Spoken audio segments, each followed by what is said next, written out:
छानबीन करना। क्या? पारख का अर्थ है छानबीन करना।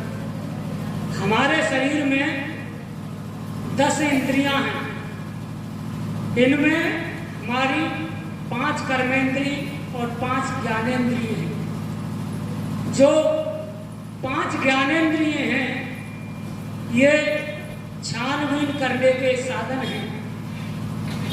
ये छटना का कार्य करती है। इनसे हम वस्तुओं को जानते पहचानते हैं। बिना पारख के सत्य जानने में नहीं आता है। सत्य की पहचान पारख से ही होती है। किसी कवि ने कहा है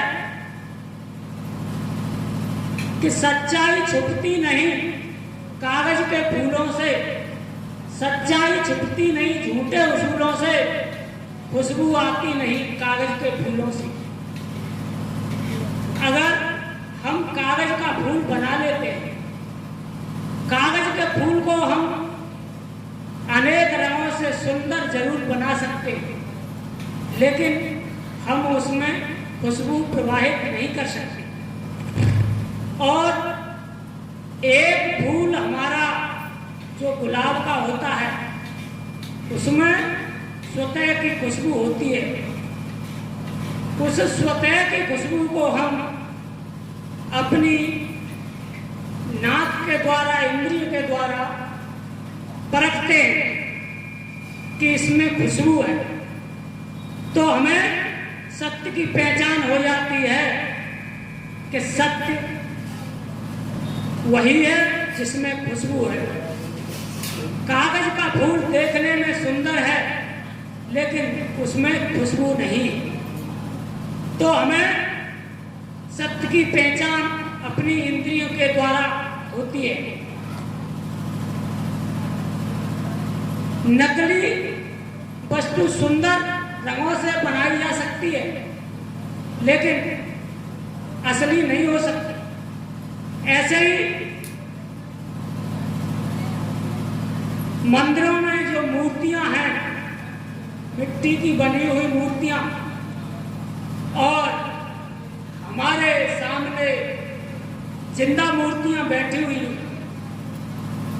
जो बोलती हैं, खाती हैं, पीती हैं, पहनती हैं, सब कुछ जानती हैं, समझती हैं, सब कुछ बोध विवेक है, लेकिन उस मिट्टी की मूर्ति में वही हम प्रैक्टिकल करके देखते हैं। जैसे फूल का हमने प्रैक्टिकल किया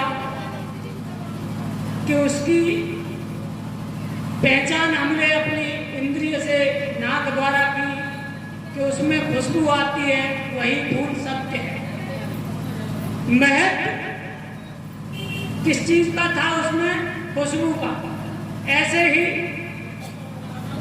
जो मंदिर में मूर्ति है और जिंदा प्रत्यक्ष मूर्ति है, इसमें महक बोलने वाले का है।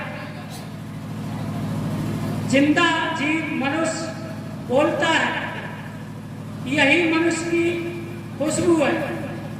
इसी से पहचान है कि यह असली है और जो मिट्टी की मूर्ति है वह नकली है। क्यों? वह बोलती नहीं।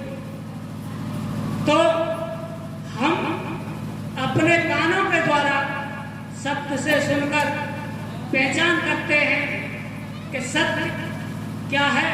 जिंदा मूर्ति। अब मूर्तियां तो अनेक हैं, अनेक जीव हैं, लेकिन जीवों में जीव श्रेष्ठ मनुष्य है।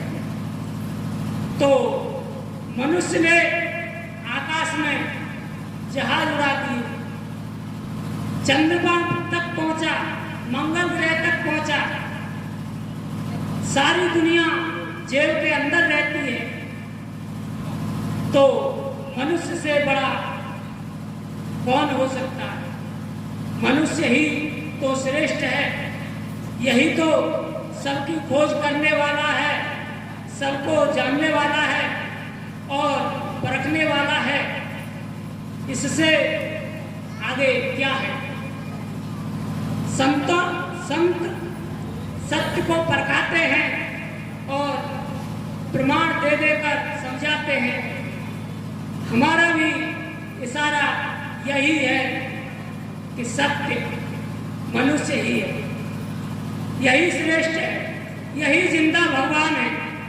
इसी की हमें पूजा याचना करनी चाहिए, इसी को हमें श्रेष्ठ समझना चाहिए।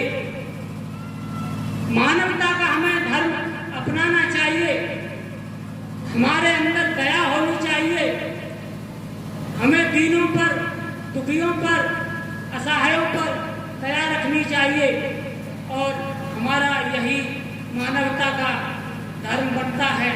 और इसी के साथ हम अपनी वाणी को विराम देते हैं। बोलिए सद्गुरुदेव